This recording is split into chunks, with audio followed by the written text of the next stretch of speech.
2024 हूल दिवस के उपलक्ष्य में उपस्थित सभी गणमान्य जनों को मेरा हार्दिक नमस्कार और जय जोहार। सभी को मेरा जय जोहार। हूल दिवस यह संथाल आदिवासी विद्रोह द्वारा शुरू किया गया एक आंदोलन था, जिसकी शुरुआत 1855 ईस्वी में हुई और इसी आंदोलन को हम हूल दिवस के रूप में जाना जाता है। हूल दिवस यानी हूल विद्रोह, जिसकी घटना स्थान दामिनी एक कोह में लड़ा गया। दामिनी एक कोह को हम समझते हैं यह एक क्षेत्र है जिसमें संथाल आदिवासी निवास करते थे। इस क्षेत्र को पहले जंगल तराई के नाम से जाना जाता था। बाद में इस क्षेत्र को संथाल परगना के नाम से जाना जाने लगा। उसके बाद 1824 ईस्वी में अंग्रेजों के द्वारा इस स्थान को दामिन एक कोह का नाम दिया गया। इसी संथाल परगना के क्षेत्र में आदिवासी परिवार के दो भाई सिद्धू और कान्हा मुर्मू, इनका जन्म हुआ। इनकी जीवनी के बारे में हम थोड़ा रुख करते हैं। सिद्धू मुर्मू, इनका जन्म 1815 ईस्वी में हुआ और इनके भाई कान्हा मुर्मू, इनका जन्म 1820 में हुआ। हूल विद्रोह में भूमिका निभाने वाले इनके और दो भाई थे।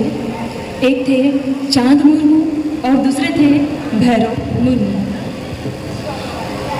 इनकी दो बहनें भी थी।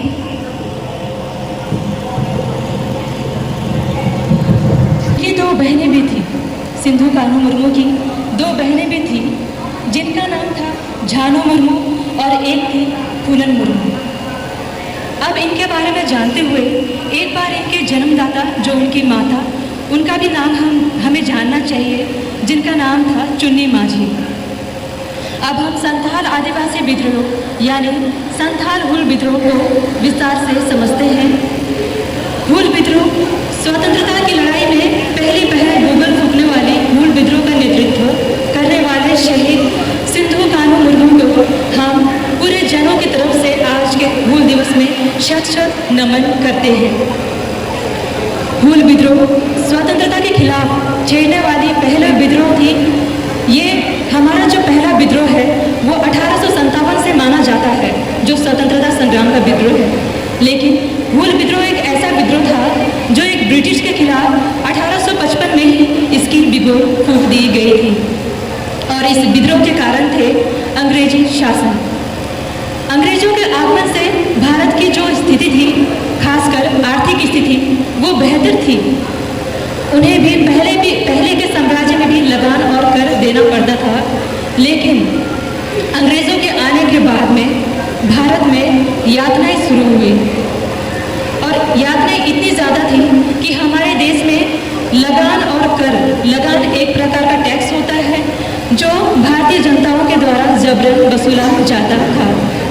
भारतीयों के कई प्रांतों में अकाल पड़ने लगी और नील की खेती होने से जमीन बंजर होती चली गई और दशा ऐसी आई कि भूखमरी की दशा पूरे प्रांतों में तेजी से फैलती गई और इस भूखमरी की दशा ने लोगों के मन में, लोगों के हृदय में एक असंतोष का भावना उत्पन्न कर गया। इस विषय के वर्णन के लिए बहुत सारे शब्द हैं, जिसमें अंग्रेजों का ज़्यादातर नकारात्मक प्रभाव पड़े, साथ में कुछ सकारात्मक प्रभाव भी पड़े। लेकिन हम आज हूल विद्रोह के शुरुआती दौर को समझने, जिसके कारण अंग्रेजी उपनिवेशवाद रहे। 1857 के विद्रोह प्रथम स्वतंत्रता संग्राम मानी जाती है, लेकिन झारखंड के आदिवासियों ने 1855 में ही विद्रोह का झंडा गाड़ दिया था। उस समय संथाल परगना का जो इलाका था वो बंगाल प्रेसिडेंसी के अधीन थी और पूरी तरह पहाड़ों से घिरी हुई थी। ये पूरे जंगल से घिरी हुई थी। इस इलाके में हमारे आदिवासी समाज वे अपना जीवन यापन करते थे। वे इस एरिया में अपनी खेती बाड़ी करते थे और सबसे खास बात यह थी, वे पूरी तरह से कर मुक्त थे। कर मुक्त यानी उन्हें किसी भी प्रकार का टैक्स नहीं देना पड़ता था।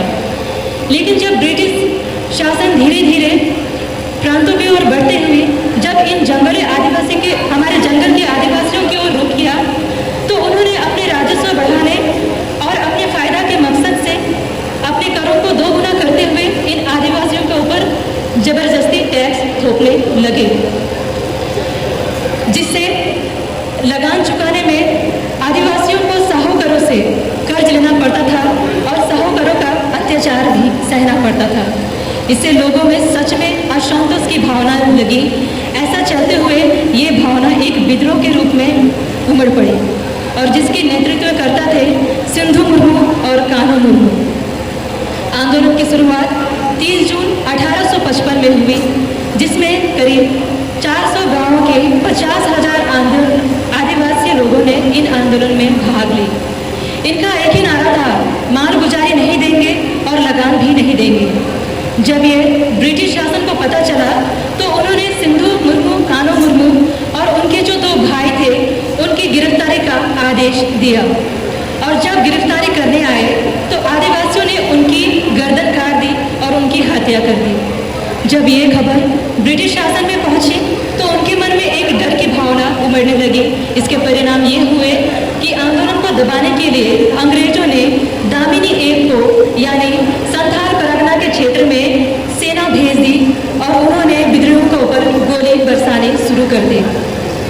और इसी विद्रोह के समय में सिंधु मुर्मू और कान्हू मुर्मू के 2 छोटे भाई चांद मुर्मू और भैरव मुर्मू शहीद हो गए। इसके बाद जो आंदोलन थी यह मैदान पर उतर आया, जिसमें सभी समुदाय के जनजातियों ने बढ़ चढ़कर भाग लिया। और हम जानते हैं, आप किसी भी राज्य के समुदाय के जनजाति उनकी खासियत जानेंगे, उनमें एक चीज़ बहुत खास होती है, वो कुछ भी करते हैं तो वो बहुत उल्लास से करते हैं। तो यही उल्लास उनके युद्ध में भी देखा गया। आंदोलन जब छिड़ी तो उनमें एक नियम होती थी डुगडुगी बजाने की। डुगडुगी एक प्रकार की हम नगाड़े से तुलना कर सकते हैं और ये डुगडुगी जब भी बजती रहेगी तब तक लड़ाई चलती रहेगी। वे आत्मसमर्पण ना कर लड़ते लड़ते वहीं पर मर जाते थे और इसी दौरान करीब 20,000 लोग मारे गए इस विद्रोह में। दूसरी क्रम में 23 जुलाई को सिंधु मुर्मू और कान्हू मुर्मू को गिरफ्तार कर लिया गया, जिसमें अंग्रेजों द्वारा खुलेआम उन्हें 26 जुलाई के दिन में पेड़ में लटकाकर फांसी में टांग दिया गया। इसी तरह सिंधु मुर्मू और कान्हू मुर्मू और उनके भाई और उनके बहन सदा के लिए भारतीय इतिहास में अपना अमिट स्थान बना गए। ये हमारे हूल विद्रोह की घटना है जिन्हें हमें हमेशा याद रखना चाहिए। और दूसरे में हमारे भारत में पूरे 28 राज्य हैं और हर राज्यों में अपना एक समुदाय है और हर समुदाय का अपना एक इतिहास होता है। वैसे ही हमारा एक आदिवासी समुदाय का इतिहास है, जिसे हम इस हूल दिवस के अवसर में लोगों को जागरूक और याद दिला रहे हैं। ऐसा ही अवसर आज का दिन है हूल दिवस, जिसमें हम हूल दिवस को समझ रहे हैं। मेरी मंशा किसी की भावनाओं को ठेस पहुंचाना नहीं है, लेकिन यह सच है आज की तारीख में हमारे अपने आदिवासी समाज अपने इतिहास से बहुत दूर हो जा चुके हैं। जब हम अपने इतिहास को पढ़ने को पलटेंगे तो हमारा कर्तव्य और हमारे आदिवासियों का मूल रीति रिवाज है वो समझ में आएगा। हमारे वो रीति रिवाज जिसमें हमें पृथ्वी से जुड़ना, पृथ्वी की सेवा करना दुनिया के सबसे खूबसूरत और सबसे अनमोल धर्म रीति रिवाज है, जिन्हें हमें बनाए रखना चाहिए। और जब हमारा मूल आदिवासी का धर्म समझ में आएगा और हम उसके बाद कहीं नहीं भटकेंगे, हम अपने आदिवासी और पृथ्वी के साथ जुड़े रहेंगे। और इस विषय को समझने के लिए हमें अपने इतिहास के पन्ने पलटने बहुत ज़रूरी है।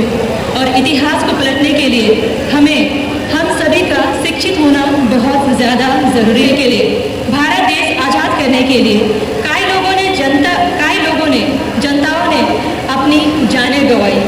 उन्होंने अपनी जो बलिदान दी वे अपने फायदे के लिए नहीं, अपने देश के लिए बलिदान दी, ताकि आने वाली पीढ़ी हमारे लिए हमारे आने वाले भविष्य के लिए, ताकि हमें वो डरावनी यातना ना सहनी पड़े। इसी वजह से उन्होंने अपने देश को आज़ाद करने के लिए खुद को बलिदान कर दिया। और आज हम स्वतंत्र भारत में जी रहे हैं, जिस देश के संविधान में हमारे अपने मूल अधिकार और मूल कर्तव्य हैं।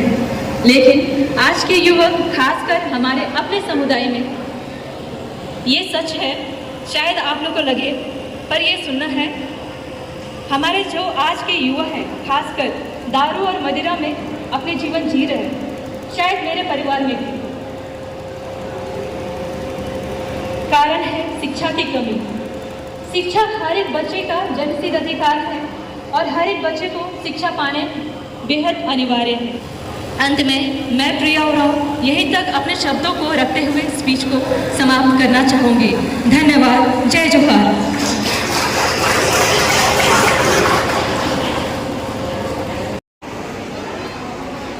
अब उन सभी बच्चों से भाग लिए थे, वे सभी बच्चे यहीं पर रुक जाएंगे।